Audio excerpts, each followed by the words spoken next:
You ask Tiger to solve. This deals with linear equations with one unknown.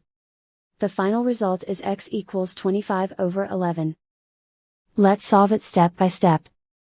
Isolate the x. Multiply both sides by inverse fraction 5/22. Group like terms. Multiply the coefficients.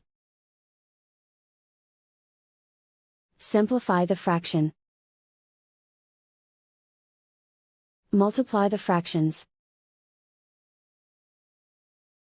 Simplify the arithmetic.